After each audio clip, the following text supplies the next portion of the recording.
introductions here, Dusty Rhodes. It was the most ecstatic night I'd ever spent in my life. Orlando, Florida was on fire. They knew for the third time Dusty Rhodes would become world heavyweight champion. It was a great match. It was a grueling match, and you're going to see it transpire right before your eyes right here. Harley Race now preparing to remove his robe, and I'm sure at that point we'll be seeing the $10,000 solid gold and diamond studded N.W.A. World Heavyweight Championship belt. Dusty Rhodes looking to gain that title for a third time, and Race, of course, having to pick up the schedule, all of the matches that had been signed by the former world champion Ric Flair, and now it is Race standing in that place. There you see Ron Bass in the center of the ring, and it is Harley Race removing his robe now, the belt around his waist, and as you said, of course, an overflow crowd at the Eddie Graham Sports Stadium in Orlando. You know, Gordon, as the things pick up here, the things that were going through my mind this night is to regain the world heavyweight title for the third time. Harley Race and Dusty Rhodes. Like I say, it was the loudest thing, the loudest roar, the loudest night, the most ecstatic night I'd ever spent. And the match drew on to like 45 minutes. We just gonna see parts of it. But being ready for something like this is what you prepare for all your life.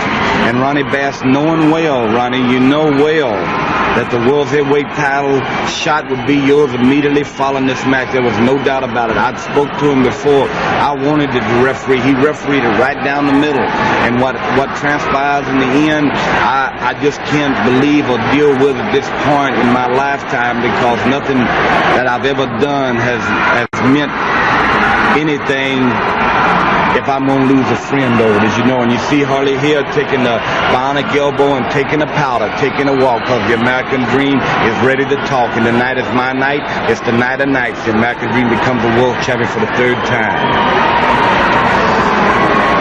Race, of course, a cagey veteran of the ring wars, an outstanding athlete. He has wrestled more than half of his adult life, and began an early career, began professional wrestling at the age of 17. At one point in his career there, good block by you, Dusty, and you're stinging him now with a series of lefts and a good solid right hand. And you see here, Ron is just telling it like it is, man. He said, I'm going to call this down the line.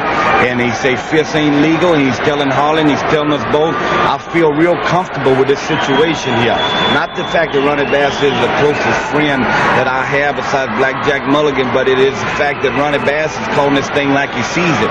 If I'm going to get beat, Garden Soley and Buddy Coat, if I'm going to get beat this night, then Harley Race is going to have to beat me right in the middle of the ring. And I'm going to tell you what, the thing that's flowing through my body right now is not anything that I've ever felt before, because I've wrestled this guy many times. You look at here, Dusty Rhodes, power driver. I got so much control of that. I'm going to show it.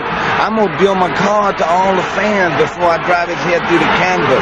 And Harley Race being a great champion, probably the greatest champion in the history of wrestling, and has to be now 7-time world heavyweight champion, knows and feels that I'm full control of this match. His only way out is the rope.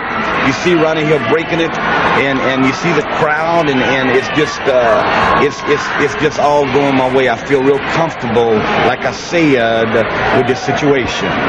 The bionic elbow is still as powerful as it ever was, and Harley Race has felt it many times.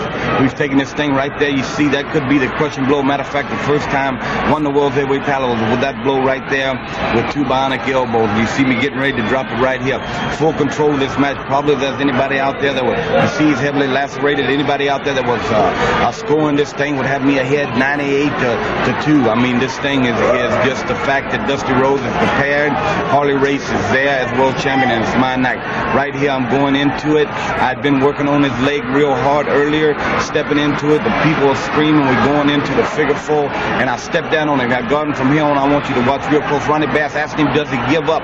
The man's heavily lacerated. The figure 4 is clamped on. As you can see, his face is a crimson mask. And right here, you see Ron Bass asking him. I'm down there dealing with it. I mean, I'm clamped in, man. I got some chubby little legs, and when they get clamped in, they ain't nobody gonna get out. And right here with my back turned, right here, the turn of events that happened. You see Ronnie Ronnie Bass going up the top of the rope. Nobody, even the crowd was stunned. I was stunned. Right here, you see him break the hold. And you see Ronnie Bass right here going in for whatever my mind just don't really realize. I'm talking to him right here. I'm saying, Ronnie, what you doing this for? What is it? And right here, I'm still talking to it. And right here, there's a heavy blow because that man throws a heavy right hand. And you see right here, Harley Race right here cover me and Ronnie Bass count me down. And this is the lowest spot in my whole lifetime. The lowest time that I ever spent was laying right there, dazed and battered and everything. And right here, I'm still trying to talk to Ronnie and the people. I say, Ronnie, what'd you do it for? He's gonna add insult to injury at this point. That's why I think it was just something that he had strung up inside him. We fought before. We fought in bars and we fought in different places, but nothing like this. And nothing to deal with the philosophy of the world's heavyweight title. And we're gonna stay right here. You see some raining of stuff being thrown in, and you see Blackjack Mulligan, friend, better than a brother in there also too. And you see Brad Armstrong, and we don't get a shot of this, but outside the ring, Barry Windham confronted Ron Bass and was shoved on his butt, man. And Barry's coming back in now from getting up from that thing, and Ron Bass is left for the dressing room. And this scene that follows this, it doesn't need a lot of comment because right now I'm wanting to know why, and I'm wanting to know what for, and I have no idea what Ronnie thinks about the situation. We're gonna go to the dressing room here. I want to confront Ronnie Bass, not as a warrior, not as a gladiator, or not as a somebody. I want to confront him as a friend. I want to know why it happened, because like I said, Gordon Soley, before, you see Brad Armstrong there and some people there around me, and the crowd hasn't left. I want to know, because I'm gonna tell you one thing, Ronnie Bass. If that world's title belt meant that much to you, if the money meant that much to you, whatever it was that meant anything to you, I would have gladly gave it to you, because I have in the past gave you the shirt off my back, my friend, and you know that for a fact. And you see us all going in there, and the films were there to tape and to film the new World Heavyweight Champion Harley Race, and then the newly crowned Dusty Rhodes World Heavyweight Champion, because I knew it was going to happen. The press knew it was going to happen. Right here, walking in the door, Ronnie, I say, Ronnie, what for, man? And you see right here, Ronnie nails me in the dressing room against the wall, and he's down on me. And Barry Windham here and Blackjack trying to pull our friend off of him. And right here, Blackjack Mulligan takes one in the gut and one in the head, and Barry Windham takes one in the head. And you see Ronnie right back here, and now you see him pick up the bag and go for it, and Brad Armstrong and Scott McGee, and Ronnie Bass goes to his car, Gordon Soley, was whatever thoughts he wants. He's left a lot of friends laying on that floor in there, a lot of people that care about him, a lot of people that want to know why Ronnie Bass would do something like this. And he get in his car and he drove away, and there ain't nothing else left to say about Ronnie Bass's situation. You come out here and you want to say why things have happened, huh, Rhodes? You want to know why? Well, I'll tell you why, boy. Ever since we were just little bitty kids, ever since grade school, every time we was out there playing football, whenever little Virgil Rhodes got in for a touchdown, they never was said about Ron Bass running the interference for him. It was nothing about the blocking that I did. Then we go on to college, the same thing. You always got the headlines, and I was also the man in the back scene, boy. And then when we became business partners, we'd go to cattle sales with yourself, Mulligan, and you. And that little rep Barry was bigger than that. It was always Dusty. It's your cattle, bud, but it wasn't that way. It was half mine, Rose. I want you to remember something, boy. Whenever I had the Southern title, they said, Bass, you get the title shot, brother. Did I get it? No, Virgil Ruddles got it again, not Ron Bass. That's why, Rhodes.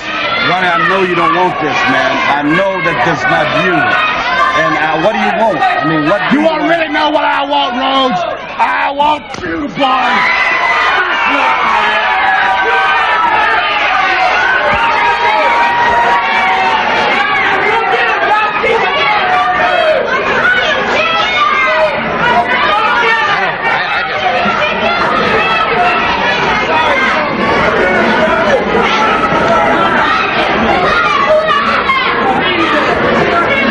Any other man would have not walked away from this right here, Ronnie Bass. I don't care at this point whether you're sitting home and think it's card pone or you're not into the situation, because you're not blood. You're not brothers. And I don't give a damn about anybody in here that don't care about the situation. Running Bass is a friend of mine. Running Bass is a close friend of mine. And if it's the money, if it's the belt, if it's the power, then I'll give it to you. I would rather give you my life and my heart, Running Bass. Because I damn sure don't need. I'd rather have the friendship